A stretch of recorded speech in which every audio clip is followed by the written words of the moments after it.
What if you invented the perfect product? I mean, something so good, so durable, that your customers would only have to buy it once, ever.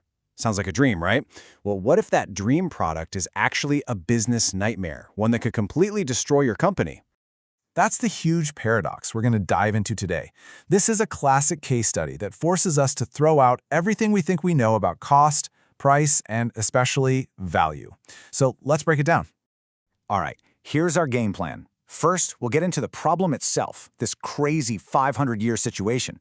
Then, we're going to put on our consultant hats and build a framework to solve it. We'll look at why the consumer market was a total trap, how a pivot to the industrial market saved the day, and then, of course, the big takeaway from all of it. So, our story kicks off with a company you've definitely heard of, General Electric, and they've done something pretty incredible. They've engineered a light bulb that, for all intents and purposes, lasts forever. And in doing so, they created one of the most fascinating business puzzles you'll ever come across. So let's get specific. What are we talking about here? It's a light bulb that can stay on for more than 5 centuries.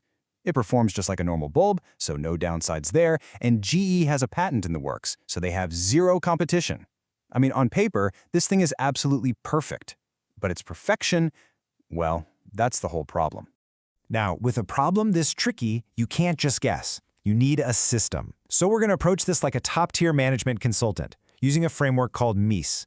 It's a fancy acronym that just means we'll look at all our options, make sure they don't overlap, that's the mutually exclusive part, and ensure we haven't missed anything, that's the collectively exhaustive part. It's how you solve problems without leaving any stone unturned. Okay, so here's our MECE framework in action. It's super simple, really. When you boil it down, there are only 2 possible markets for this bulb. Path A, the consumer market, selling to individuals, to households like yours and mine. Or Path B, the industrial market. Think cities, big factories, that sort of thing. These 2 options cover everything. So, let's start with the one that seems most obvious, right? Let's try to sell it to everyday people. So, Path A, the consumer market.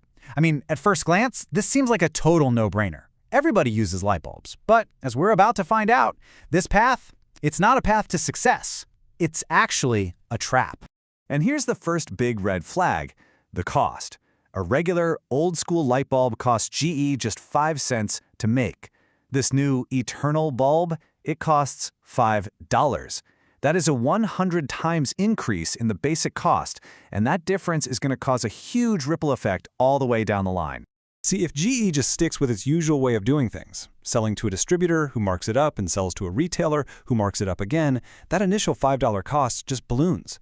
And the price the customer finally sees on the shelf becomes, well, pretty shocking.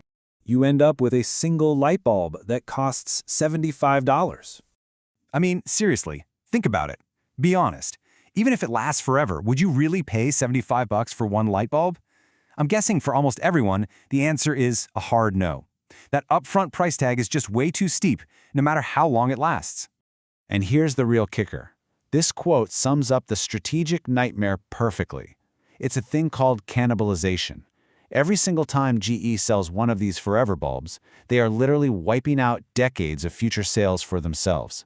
Their biggest success would systematically destroy their own market from the inside out. Okay, so the consumer market is a bust. It's a total dead end. But you don't just throw away a revolutionary invention. No way. You pivot. You have to find a totally different customer. A customer who isn't just buying a bulb, but is actually trying to solve a much, much bigger and more expensive problem. And this is the breakthrough moment, the huge realization. For certain customers, the cost of the bulb itself is basically nothing. It's pocket change. Their real pain point, the thing that's actually costing them a ton of money, is the hassle and the labor of constantly replacing burnt-out bulbs. Let's look at a real-world example to make this super clear. Think about a city government and a single street lamp. Maybe they use a $20 bulb that they have to change twice a year. That's $40 in bulbs. But the real cost, it's sending a crew with a truck out there to do the work. That's about $150 in labor each time. So $300 a year in labor. All told, that one lamp costs the city $340 every single year just to maintain. Okay, so with that in mind, what if GE goes to the city and offers them the Eternal bulb for, say, $400? Now, that sounds like a lot, but look at the math. The city instantly starts saving that $340 a year in maintenance costs. That means this $400 bulb completely pays for itself in just over a year. And after that, it's pure savings year after year for centuries.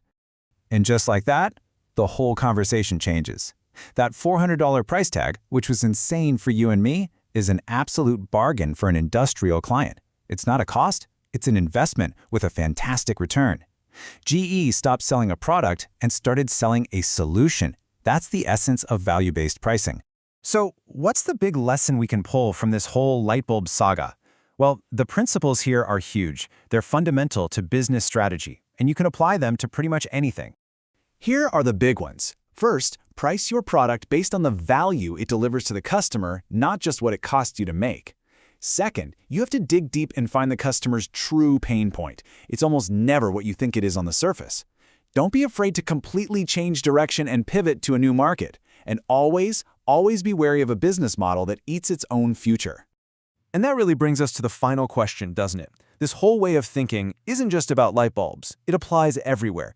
So the next time you see some new invention or product, ask yourself, who out there is feeling the most pain that this thing solves? Because the answer to that question, well, it just might surprise you.